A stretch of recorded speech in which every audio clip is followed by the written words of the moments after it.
নমস্কাৰ। Assam press correspondent union চমুকৈ আপকোৰ কাৰ্বি আংলং জিলা সমিতিৰ উদ্যোগত পোনপ্ৰথমবাৰৰ বাবে কাৰ্বি আংলং জিলাৰ ডিফু চহৰত ডিফু ক্লাবত 3টাকৈ বঁটা প্ৰদানৰ ব্যৱস্থা কৰা হৈছে। এই 3টা বঁটা আগবঢ়াইছে ক্ৰমে কাৰ্বি আংলং জিলাৰ পাৰখোৱাৰ অৱসৰপ্ৰাপ্ত শিক্ষয়িত্ৰী মামণি বড়ো মেছ।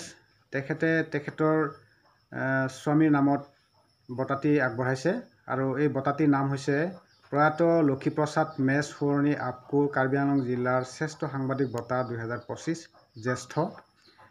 ইয়াৰ লগতে দ্বিতীয়টি বঁটা আগবঢ়াইছে ভাৰত চৰকাৰৰ উত্তৰ পূব পৰিষদৰ শ্বিলংস্থিত ডনাৰ মন্ত্ৰণালয়ৰ সদস্য তথা অৱসৰপ্ৰাপ্ত IAS বিষয়া লংকি ভাংছ। তেখেতৰ মাতৃৰ নামত আগবঢ়োৱা বঁটাটিৰ নাম হৈছে প্ৰয়াত কাজী ৰংপিপি সোঁৱৰণী আপকো কাৰ্বি আংলং জিলাৰ শ্ৰেষ্ঠ সাংবাদিক বঁটা 2025 উদীয়মান। ইয়াৰ লগতে তৃতীয়টি বঁটা আগবঢ়াইছে হাওৰাঘাট সমষ্টিৰ বিধায়ক তথা সমাজকৰ্মী দৰসিং ৰংহাং।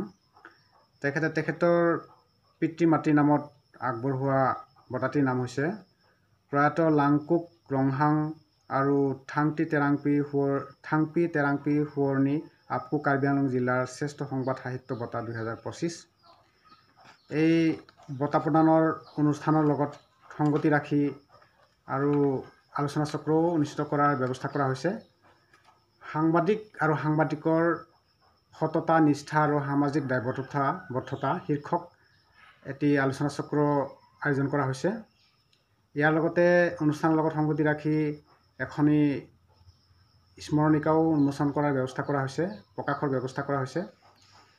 আৰু আমাৰ এই তিনিটা বঁটাটি দিবৰ কাৰণে ইতিমধ্যে আপকোৰ ফালৰ পৰা জুৰি বৰ্ড গঠন কৰি দিয়া হৈছে। গতিকে আমাৰ আপকোৰ কাৰ্বি আংলং জিলা সমিতিৰ উদ্যোগত অনুষ্ঠিত হ'বলগীয়া এই অনুষ্ঠানটি সফল কৰি তুলিবৰ ক্ষেত্ৰত সকলো ৰাইজৰ সহায় সহযোগ কামনা কৰি ধন্যবাদ জনালোঁ। নমস্কাৰ।